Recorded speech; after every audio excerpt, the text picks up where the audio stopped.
Good morning. If you guys can please be seated, we'll begin here in about 1 minute.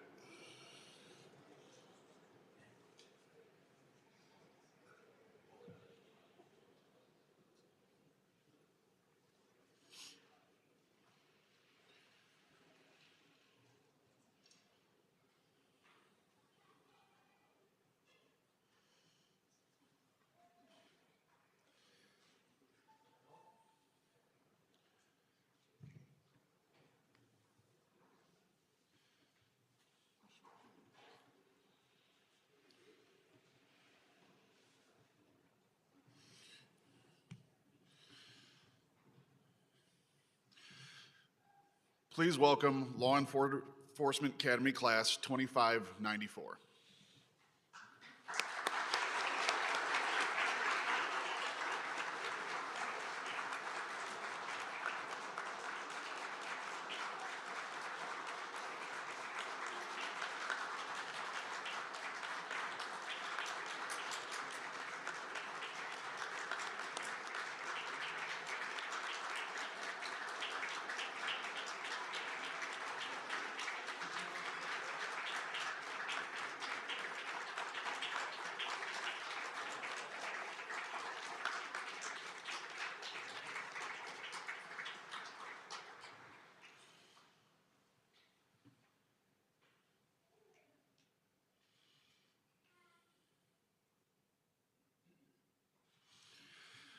Good morning.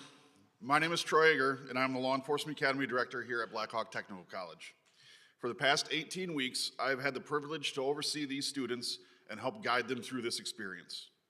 Even though this is the 11th class that I have had the honor to see graduate and welcome into the profession of law enforcement, it never gets old to see these men and women dressed in their uniforms, many for the first time, so eager to go out in the community and make a difference. As we begin this ceremony, which I promise will be filled with laughter, fun, and excitement, as long as Deputy Simonson can offer those all in his speech, I would like to welcome the family, friends, and agency representatives of each of these students to Blackhawk Technical College. It is important that you know these students would not be here now if it was not for your support. As I mentioned earlier, this is the 11th Law Enforcement Academy class that I have seen graduate, and this class represents 18 of the 224 new law enforcement officers that have entered our profession through these doors over the last 5 years that I've been here. The only way we can accomplish this is with the help of all of our instructors and role players, most of which have full-time jobs and sacrifice their days off and benefit time to instruct in our academy. I mentioned our instructors at every graduation because what they are teaching these students goes beyond book knowledge and understanding of legal concepts. Our instructors know what they are teaching these students could and most likely will save their lives one day. And the skills these students learn will undoubtedly allow them to save another person's life. It is because of that our instructors have so much dedication to these students. I know they hate when I do this, but I would ask that any instructor in our academy that is in the room, please stand so we can all acknowledge the sacrifice and dedication you have given to these students to prepare them to begin their career.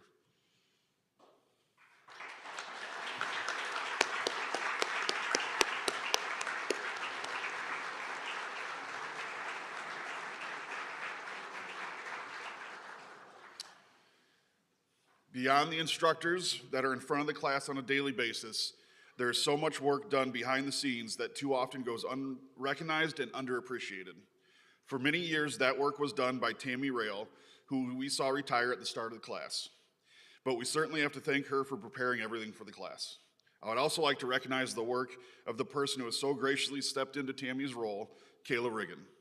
She has spent the last several months learning everything she could about the Law Enforcement Academy and the slightly different but way better way we do things. Kayla has worked extremely hard and has shown a great passion for our students and our program and quickly became an integral part of our daily operations. Please give Kayla and Tammy a round of applause.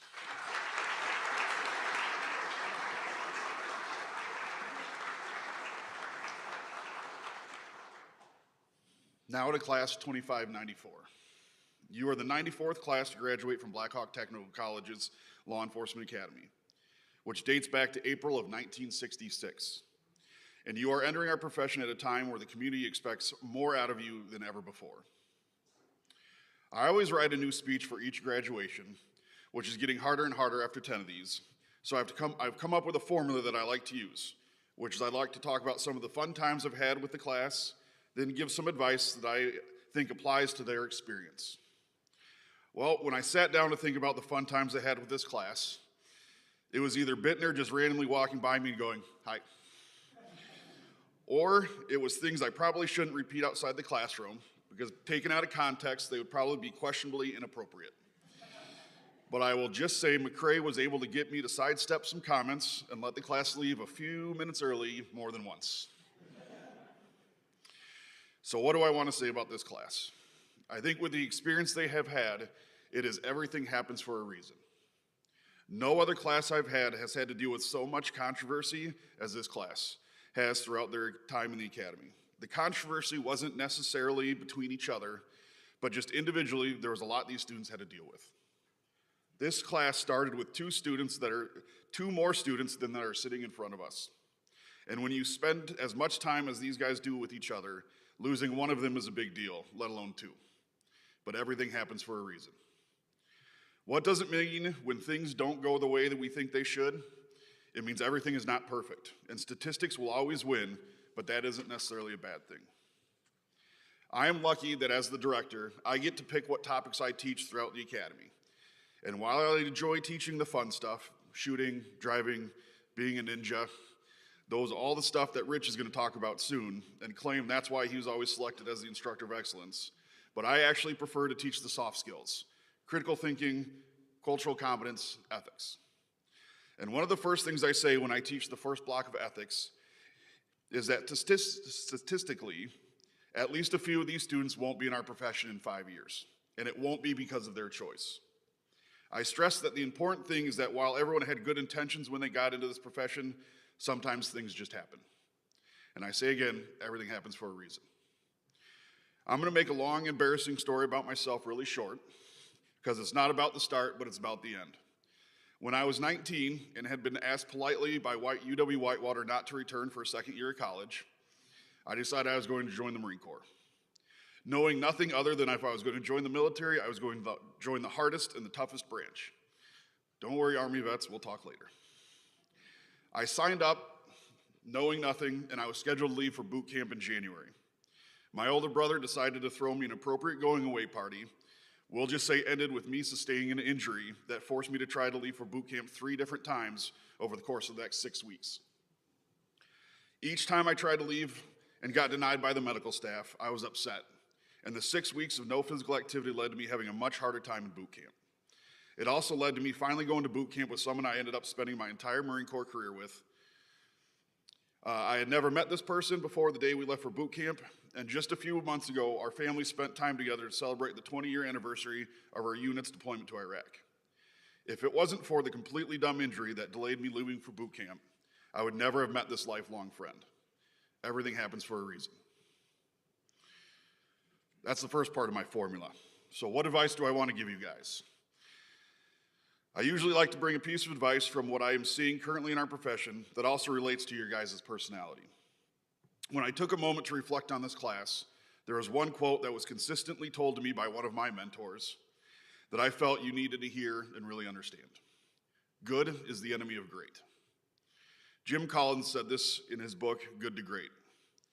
Again, good is the enemy of great. His concept is simply that when you think you are good at something, you tend not to improve upon it, because if you're good, why do you need to be better? After spending 18 weeks with each of you, I know there are some of you that think you're good, there are some of you that are good, and there are some of you that can be great. The first week of class, I told you the most important concept I was going to teach you was emotional intelligence. And I'm telling you right now, it is the same thing. Because if you don't know the difference of which one you think you are, one of you that thinks you're good, the ones that are good, and the ones that can be great, we got some issues. It may sound harsh, but if you guys know anything about me, you know I'm all about you being successful. So I'm going to give you a hint on how to tie good is the enemy of great and emotional intelligence together.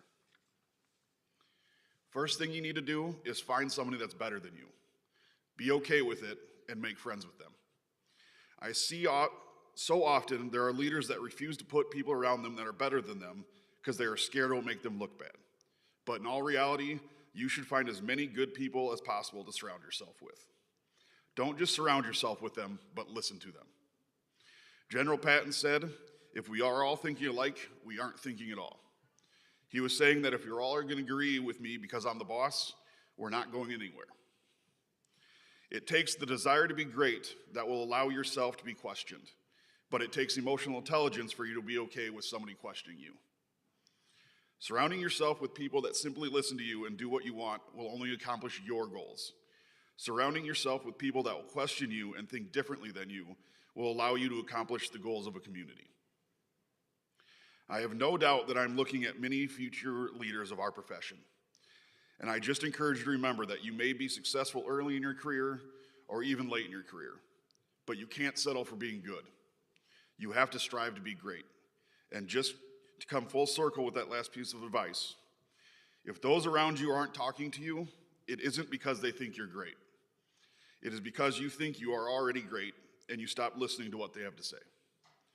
So if those around you, both higher in rank and lower in rank, stop talking to you, it's because they don't think you are listening.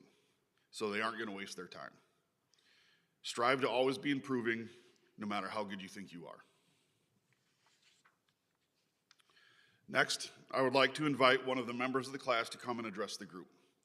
I don't believe in selecting one student at the beginning of class to be the class president, because then other students don't get to work on their leadership skills. So I tell the class early on, I want them to all be informal leaders. Throughout the 18 weeks, it is always great to see the number of students that step into an informal leadership role, and when you allow it to happen naturally, the students feel more comfortable because it isn't forced. And they get a pick when it is appropriate for them to be a leader. Near the end of the class, I poll the students to see who they thought was the informal leader of this class.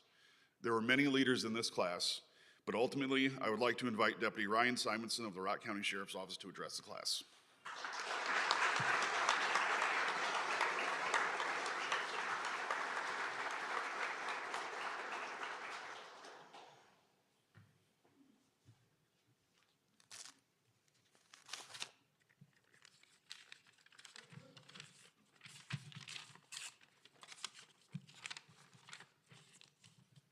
Hello, thank you all for being here today. My name is Ryan Simonson and I work for the Rock County Sheriff's Office. My journey in law enforcement started here at Black Hawk Technical College, where I graduated with my associate's degree in criminal justice in 2019, and shortly after began my career with the Rock County Sheriff's Office as a correctional officer. Along the way, I have had a great support system consisting of family, friends, coworkers, and many others who I have looked up to in law enforcement that have helped me get to where I am today. I would like to thank my wife, Katie, for her support, encouragement, and motivation. I would also like to thank two of my best friends, Deputies Bendorf and Maloney. The two of them were chosen in their respective academies as class leaders as well, and I've looked up to them throughout this process. I've annoyed them for the last 6 months with many questions, seeking advice, everything from the interview process, what academy would be like, and now how to succeed in field training. You guys have helped make this journey a little easier, so thank you. I would personally like to thank our Academy Director, Mr. Egger. I have known Mr. Egger for the last 5 years and was lucky enough to be in his first ever jail academy as director here at Black Hawk Tech. He has helped me develop professionally, first as allowing me to role play in his crazy academy scenarios the last few years, and most recently getting me through the instructor development course so I can instruct in the jail academy here at Black Hawk Tech. Finally, on behalf of Class 2594, I would like to thank all of our agencies who have given us the opportunity to be here today. During the last 18 weeks, we have had a phenomenal group of instructors who not only taught us about law enforcement, but many life lessons as well. All the instructors who have helped us get to this point show a true passion for helping all of us be successful.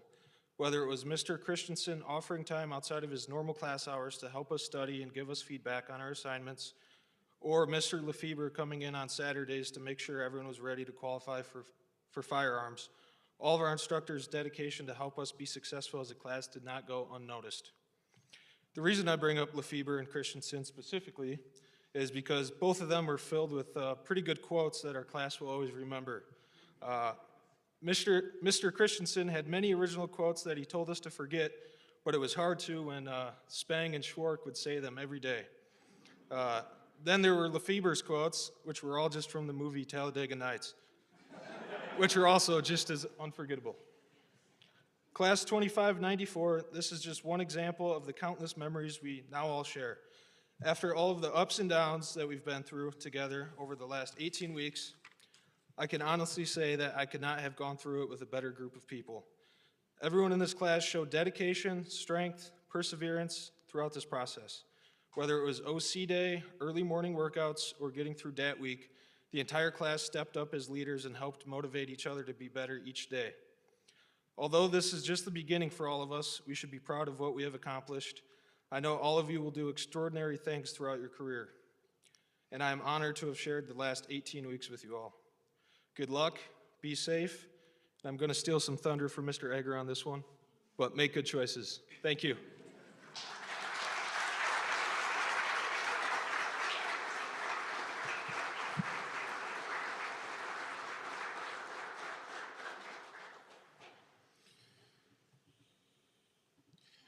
I will say about Deputy Simonson about those early morning workouts. When did we know the workout was done? When he puked. We always had to have a trash can ready for him. Every class, we ask the students to select an instructor who they believe displayed not only an excellent knowledge base, but the ability to transfer that knowledge to the students. The winner of this award for this class is a retired lieutenant from the City of Beloit Police Department and one of the longest tenured academy instructors here at BTC. To be honest, I used to have a really fancy introduction for him, but considering we've lost count how many times he has been selected for this award, I figure you all know him enough that I can just invite him up here.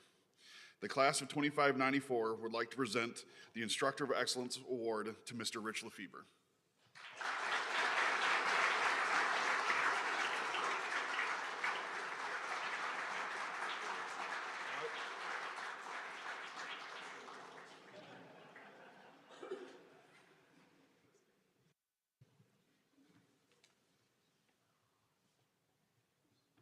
There'll be a lot of that holding still thing later. You guys will get an opportunity to do it, so get used to clapping for a long time. Good morning.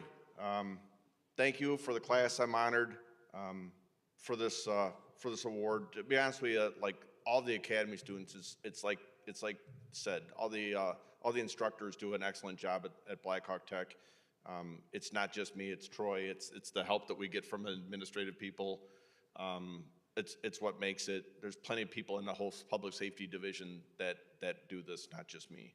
So congratulations to them as well. Second of all, congratulations to you guys. This is a long accomplishment.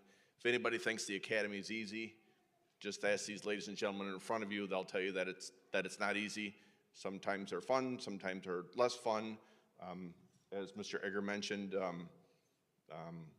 not everybody gets the opportunity to complete the program, and that's unfortunate, but it just is what it is. It's a difficult program to make it through, and congratulations.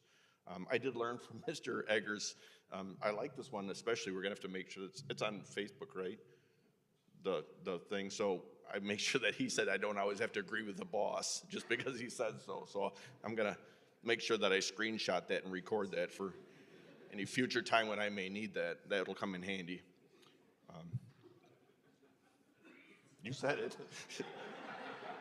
So, I may need that from other people in a room here too in the back. So, so congratulations to all of you. The next phase, and I usually say this to the academy students throughout the academy, there's no end scenario now. You guys get out in your field training officers, and like I say, for the scenarios that we do, they realize the elements of the crime, they successfully take the person into custody or diffuse the civil dispute or whatever the scenario is, separate the parties and go on, and then at the end, the instructor or Mr. Egger will say end scenario. There's no end scenario. You guys will have to learn how to, I always hear the story about during field training, somebody was transporting somebody to the jail, and I don't know how to get to the jail. We don't, in the academy, we don't really take people to jail. So I've heard things about missed turns and field training officers falling asleep, and they're just about to Madison when the field training officer goes, "Where are we? You didn't tell me when to turn." Well, turn around, you passed Rock County a long time ago. So apparently things probably way in the past, that's probably not happened for years, I'm sure. The other thing that I'd like to mention, and this goes a lot of times unthought of at this part of the academy, their training is far from done. Most agencies will have about 4 months of field training after that. And there's a whole lot of uniforms in the back of the room. Everybody that's currently ever have been an instructor, which means field training officer, academy instructor, anywhere, can everybody who's ever been an instructor stand up, including one of our own here in the academy? Come on, I know half of you guys are my FTOs, so everybody.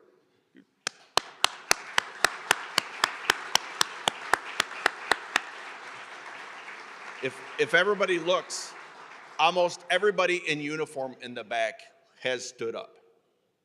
And that tells you a lot about the training that goes into becoming a police officer, law enforcement officer.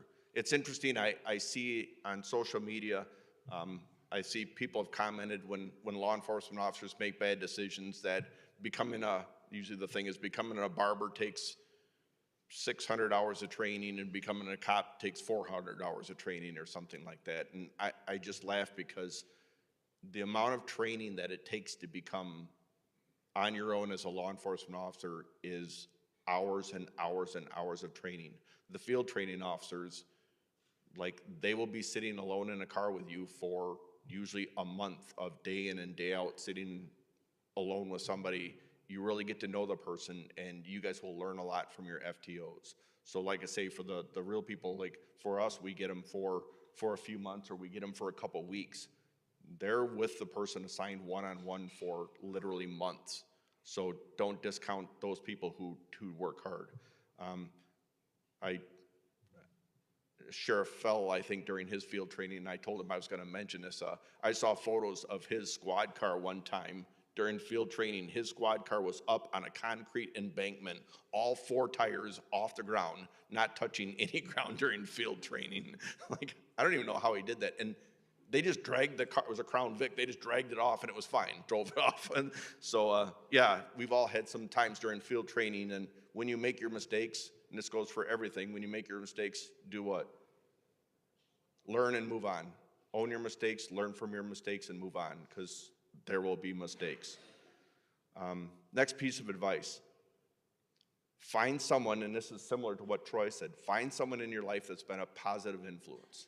Not just an influence, but a positive influence. There are so many people in my career that have had a positive influence, and you lose track of them, or you lose time of them. And just remember those positive influences. The best time of my career, and somebody's mentioned Steve a couple times, Steve Christensen, one of the other instructors here, when him and Kerry Schlittler, who works for Greene County now part-time, when they were my supervisors, my sergeants on a patrol, that was the best time on patrol that I've had. It's good to find those positive influences in your life. When I was a lieutenant at Beloit Police Department, at the time, Lieutenant, now Chief Sales, and Lieutenant Elrod, we were lieutenants together. And the number of times that we would come into the office, shut the door, and said, somebody needs to talk me off the ledge. Like, literally talk us off the ledge, because we would have a problem with what maybe our administration has done, or maybe a patrol officer had not done exactly what they should have, and we just get frustrated. So find those people in the life that you can vent to. Positive influences, kind of like what Troy said. Slow down. And I don't just mean driving. Yes, I've had some Talladega Nights references throughout the academy. But slow down. We think that we have to make decisions fast. Like I say, for scenario week, a lot of times I give the advice of just taking a deep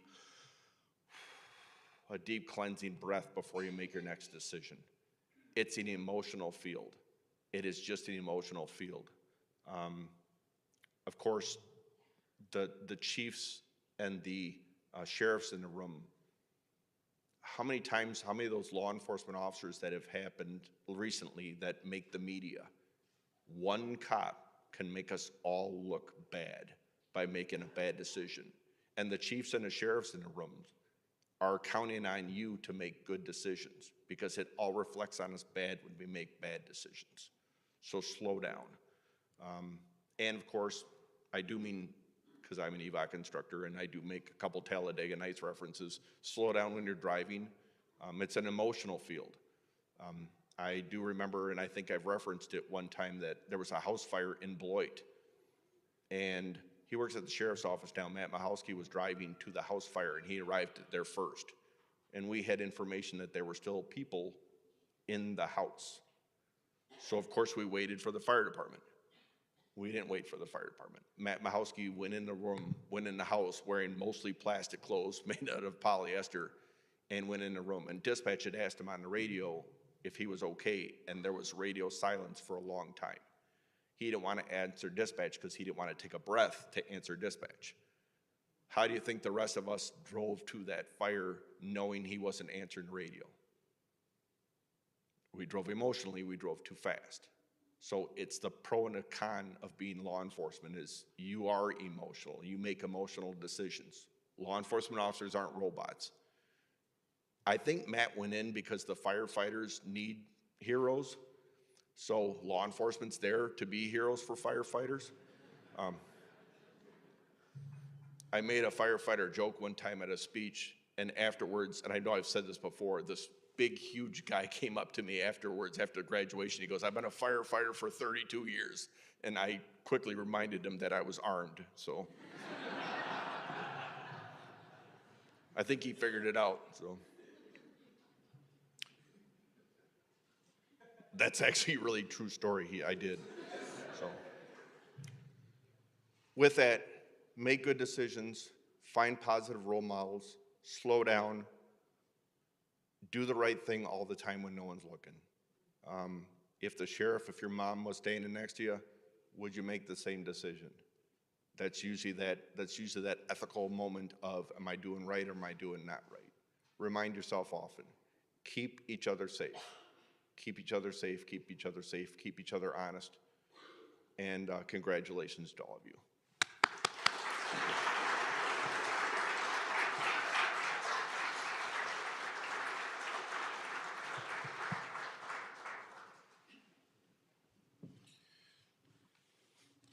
Our last speaker is also picked by the students as someone they wanted to hear from. I always tell the students they should get together, decide who they want to speak, and I tell them do not reach out to the individual. It's a lot easier for these people to say no to a brand new employee than it is to me, especially when it's talking about getting up and giving a speech in front of 200 people.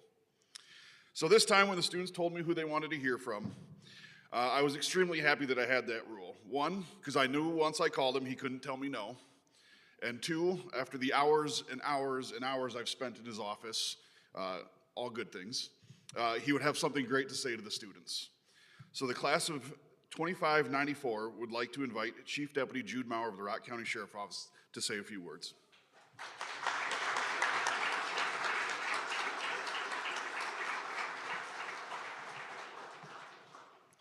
So last evening, I put a few things down on paper as to what I wanted to cover. And I know no one really likes long-winded speeches, so I timed myself. And the good news is my speech is less than 30 minutes, but just a little bit more than 29 minutes. That's a joke. Law enforcement is an honorable and noble profession. Graduates, today we celebrate your successful completion of the Law Enforcement Academy. Congratulations.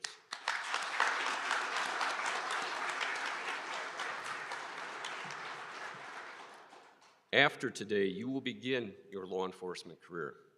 Your success in this profession will hinge on many factors.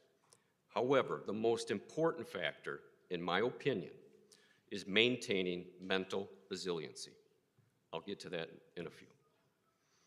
Friends, family, and loved ones of our graduates, on behalf of my fellow law enforcement officers, we congratulate you as well. While you may not realize it, you played a role in your graduates' decision to enter law enforcement, an honorable and noble profession. Thank you.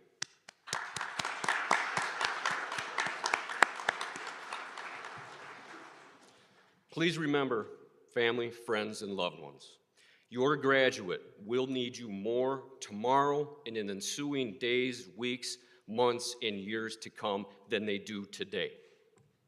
Be their support outside the law enforcement family.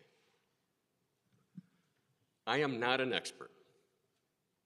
Supposedly, the graduates voted for me to speak today. I have no idea why.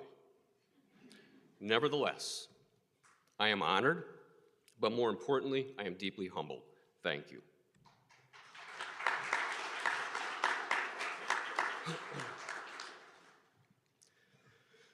The message I wish to impart upon you today stems from my 30 years of civilian law enforcement experience, 6 years of military police experience with the Army National Guard as it relates to leadership and motivation.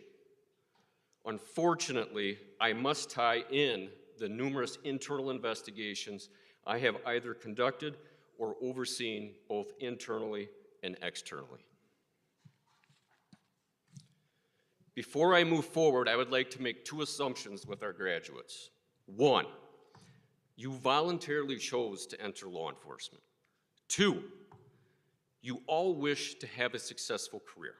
Now, success does not necessarily mean promotion or rising through the ranks. Rather, success should be a sense of personal happiness or fulfillment in your mission as a law enforcement officer. May I conclude these assumptions to be accurate? Excellent. I wish to mentally prepare you to build your mental resilience for the experiences you will encounter so that you can have a successful career and you don't become dissatisfied and therefore susceptible to committing grievous mistakes that may tarnish or even end your law enforcement career. Those that become dissatisfied and therefore susceptible to committing grievous mistakes, I affectionately label as malcontents. What is a malcontent? Well, Merriam-Webster Dictionary says a malcontent is one who bears a grudge from a sense of grievance or thwarted ambition. I am willing to bet every agency has at least one malcontent, and based on the size of your agency, probably even more. Now, they don't run around the agency bearing signs saying, I'm a malcontent. However, you can tell malcontent by the following. They judge everyone and everything. They are extremely critical of others and project negativity. At best, they marginally perform their duties. The least effort is best. They are critical of their administration. They silently proclaim morale is at an all-time low because the administration doesn't care. They are, however, for the most part, smart enough to avoid accountability or discipline. And they are always trying to recruit others to join their malcontent ranks. At some point, a malcontent allowed an event to shape or influence his or her mindset, mental resiliency, and ultimately their career. There are going to be things that you encounter, factors, situations that fall into 2 categories, in my opinion. 1, things that you can control, things that you cannot control. So let's talk just a little bit. This is just a small list. Let's begin with the things that you can control. Law enforcement belongs to the executive branch. Our judicial and legislative branches routinely make ever-changing decisions that are often confusing or contradictory to previous laws or court decisions. Just take, for example, how our OWI laws have changed in the last 5, 10, 15 years. At times, does that make your job more difficult, more confusing? Absolutely. Is that in your control? No, it's not in your control. Put it in your head, mental resiliency, out of your control. How about case decisions made by prosecutors? You take a case and you have all the elements covered, and then you take a truck full of evidence and you throw it on it. Slam dunk, this is great. And then you find out the case was lowered to a much lesser charge, or even worse, dismissed. Is it in your control? No. Is it gonna happen? Yes. Don't let it affect your mental resiliency. How about the ever-changing public perception of law enforcement? Let's just go back to the early 90s with the event in Los Angeles, to 9/11. to how about 5 years ago in Minneapolis? The pendulum will swing. The vast majority of citizens support you. It's out of your control. Mental resiliency. How about challenges within your agency? Leadership, shift work, caseload, and continuous follow-up work while taking new calls for service, court appearance, mandatory overtime, pay, benefits, generational differences. Why do you bring that up? I've been doing this a little bit longer. We go back to when I started. If I wanted to express my feelings because I witnessed something that most people don't, I most likely would have been encouraged to another profession. Today, we have peer support teams. We recognize that we need to change because you need this, and it's the right thing to do. Understand that there's generational differences. It doesn't mean that we don't like one another. We just have different experiences. Something that you can't control. How about fairness in regards to professional expectations? Well, what do you mean by that? All right, here we go. Do an internet search. How many full-time law enforcement officers in the United States? It told me just north of 700,000. All right. In contrast, how many medical physicians in the United States? The internet told me just north of 1.1 million. All right. If you're not feeling well, but it's not in an emergency situation and you're not getting taken to the hospital by ambulance, and you call and I want to make an appointment with your physician, are you going to see that physician today? Tomorrow? Next week? How about in a couple weeks? How about maybe even in a month or so? In contrast, someone calls 911. 911, what's your emergency? I'm calling, somebody better be hauling. That is the difference. It's not something you can control. Mental resiliency. How about some of the things you can control? How about by just sheer fact of being honest and truthful? Well, that's obvious. No, it's not. Unfortunately, I've had to deal with a number of these types of situations, and ultimately the employee lost their job. Always be honest. Even in the smallest things, you're gonna make mistakes. It's gonna happen. Be honest. Don't ever lie. How about just your character, your integrity, being ethical? You're gonna be faced with decisions you're not so sure what you should do. So I'm gonna encourage you to do this. Remember today, remember your seat, remember your fellow graduates sitting around you, remember your family and your loved ones, your friends that are out there. Put yourself back in your seat today, and then ask yourself the question you're struggling to answer. If you can unequivocally say yes, you're good. If you're not sure, don't do it. How about your fitness? I heard some people puke. And of course, he belongs to me. Some of you, this is probably the best shape you've been in, right? Others, perhaps you had a physical routine, a fitness that you worked out. Excellent. You're going to experience the fight or flight. You're going to experience the adrenaline rushes and the adrenaline dumps. Why wouldn't you stay physically fit? Why stop today because you passed, you graduated? How about for the sheer fact that your OC might be effective. Your taser might not be effective. Maybe you won't have time to deploy that. And it's mano a mano, the fight is on. It's going to happen. Stay physically fit, in your control. Do your best every day on every call. Oh, that's rich. You may not remember every call or an investigation you take, but rest assured the victim or victims will always remember you. It is your duty to investigate their complaints fully. Take pride in your work. Submit reports and documents quickly with few to no errors. Your supervisors, your FTOs will notice. You're never off duty. No, that does not mean you're going to get paid 24/7. It'd be nice, but it's not. What I'm saying is, your conduct on duty will be the same as your conduct off duty. You are never off duty. I guarantee every agency has a policy that's going to govern your conduct off duty.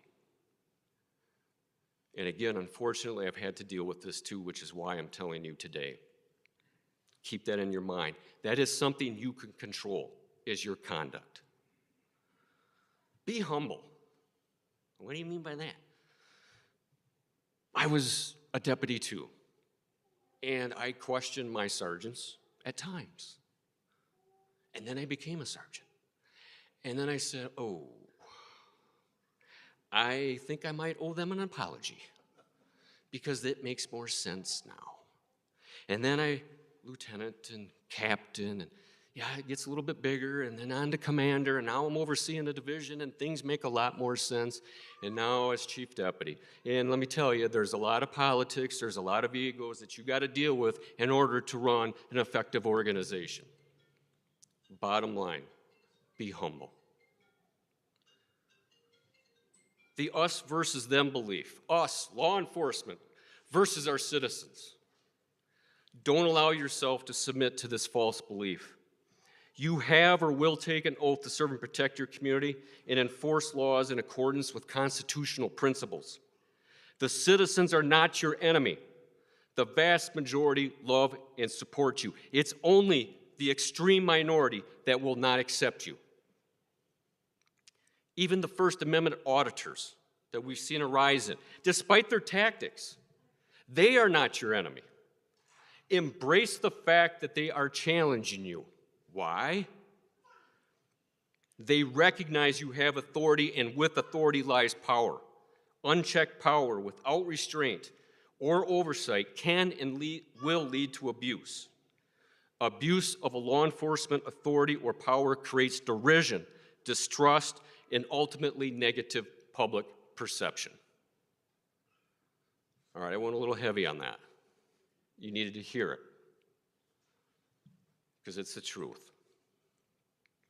The last one I'm going to cover is much lighter, equally as important. All of this is in your control. While in uniform and in a public forum, do not eat a donut.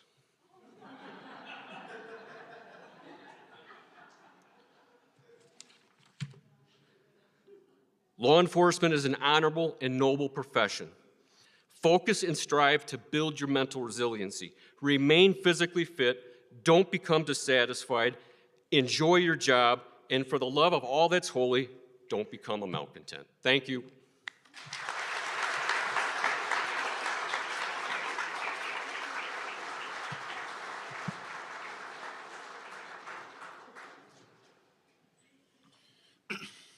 Thank you.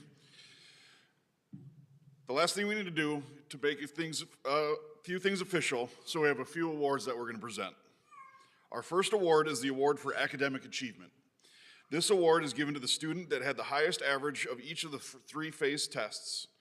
This class as a whole had an average of 90% over all three tests. Our award winner had almost the highest percentage we've seen at almost 97%, which goes to show the work they put in. I would like to present the Academic Excellence Award to Deputy Ryan Simonson of the Rock County Sheriff's Office.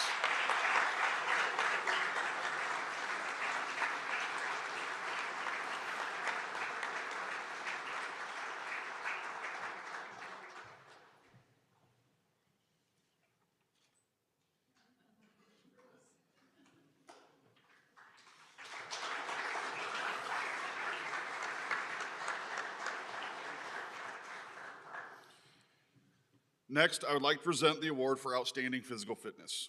Every student must pass a physical readiness test to get into the academy, and they have to pass a tougher, more stringent physical readiness test in order to graduate. This award not only takes those exit test results into account, but also looks at the student that showed the most effort in our 32 hours of physical fitness through the past 18 weeks. Usually, there's a clear winner of this award, but with this class, like everything else, they made it difficult for us. So we just decided to pick the person that had the best haircut. I would like to present the Physical Fitness Award to Deputy Riley Long of the Rock County Sheriff's Office.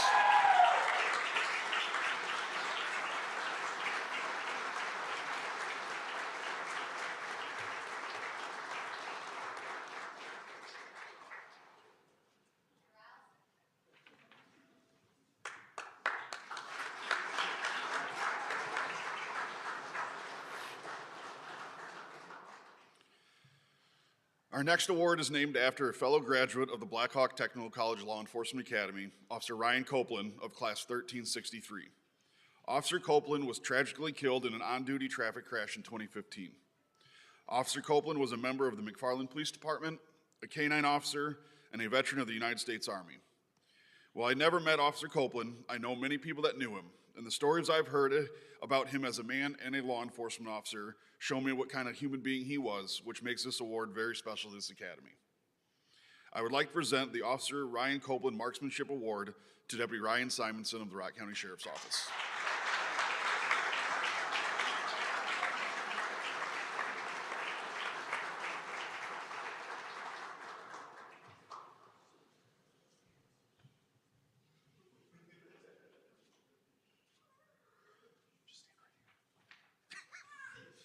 To save time, I'm just going to have them stay right there. Our last award is named after one of our former Law Enforcement Academy directors, the late Mr. Terry Fell. Mr. Fell served as both the Chief Deputy of the Rock County Sheriff's Office and the Chief of the Beloit Police Department. After retiring from over 25 years of law enforcement service, Mr. Fell served as Law Enforcement Academy director here at Black Hawk Technical College for 10 years. Mr. Fell also served on the Beloit City Council and the Rock County Board of Directors for several terms. Mr. Fell's legacy is that of leadership, honor, and sense of duty. I am proud to present the Terry Fell Leadership Award to Deputy Ryan Simonson of the Rock County Sheriff's Office.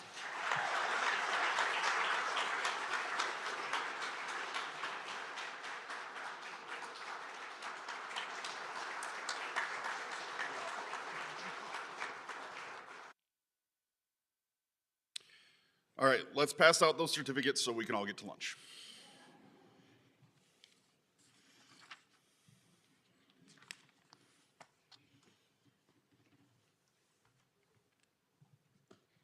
It's an honor to announce all of your names. As I do, please proceed to the stage. Yvonne Belmontes, Beloit Police Department.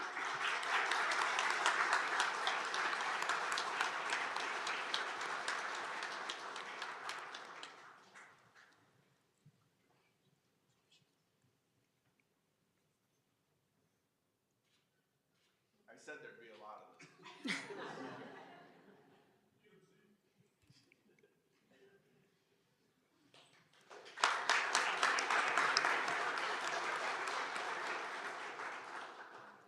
Natalie Bittner, Town of Beloit Police Department.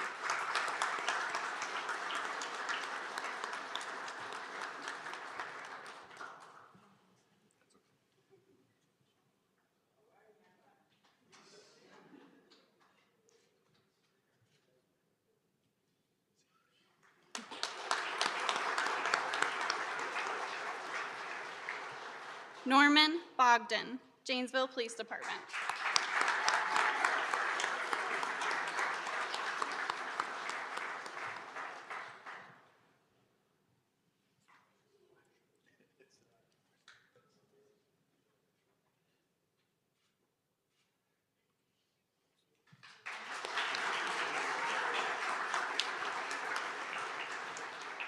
Hannah Derrickson, Mount Horeb Police Department.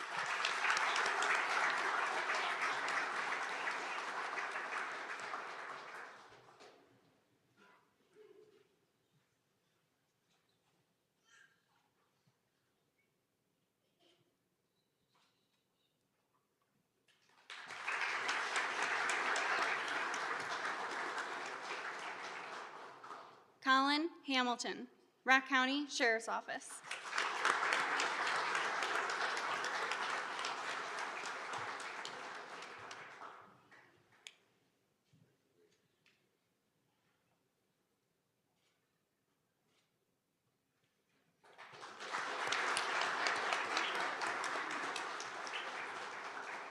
Tyler Hanson, Evansville Police Department.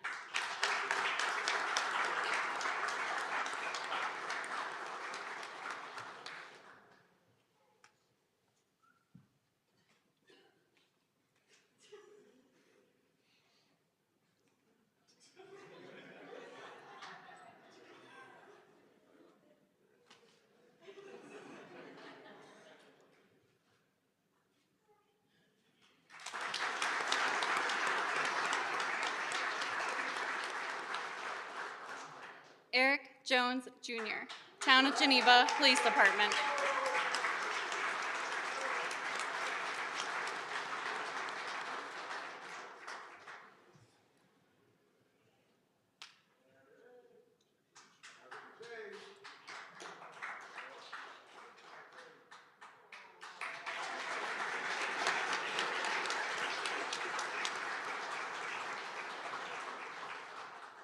Riley Long, Rock County Sheriff's Office.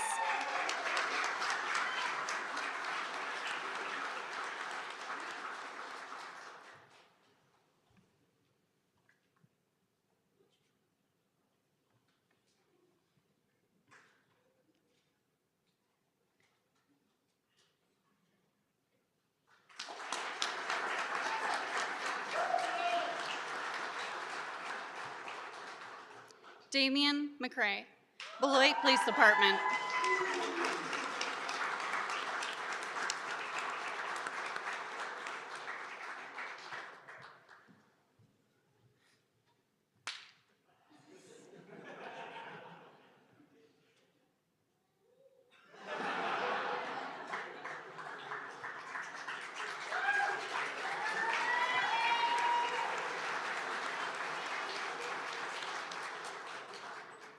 Nicholas Moore, Milton Police Department.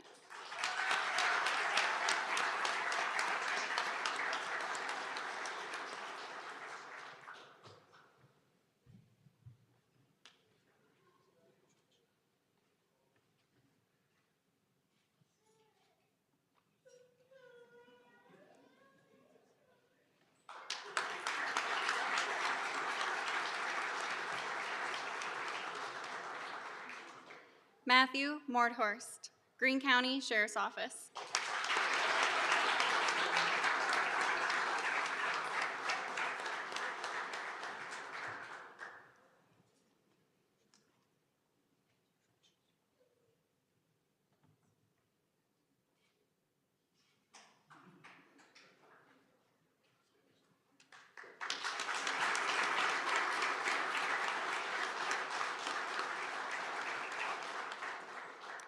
Aiden Schwark, Evansville Police Department.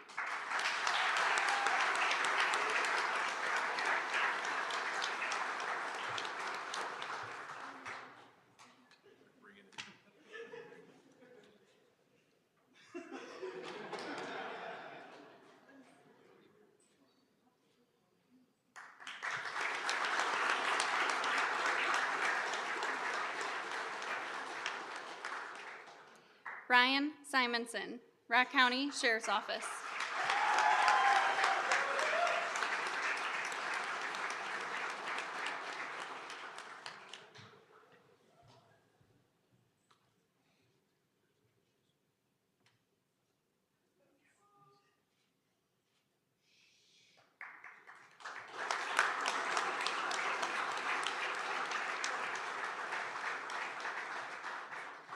Isaiah Sobers, Beloit Police Department.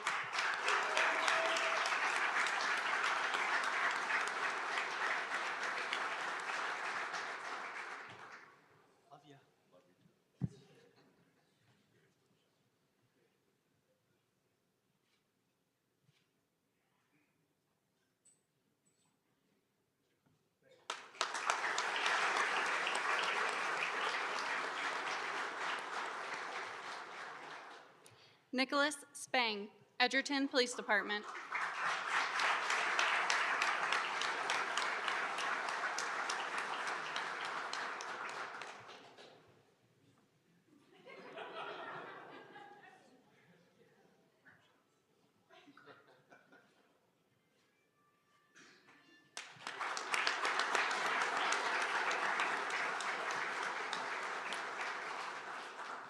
Nathan Steffens, Janesville Police Department.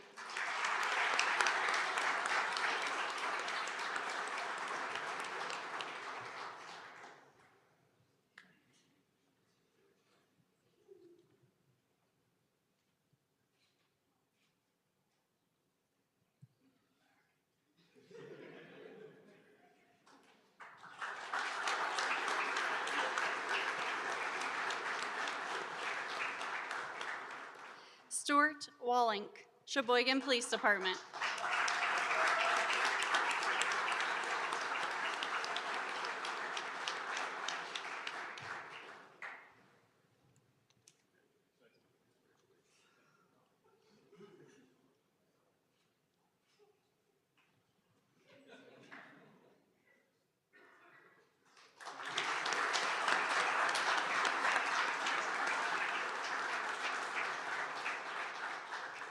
John Zurich, Janesville Police Department.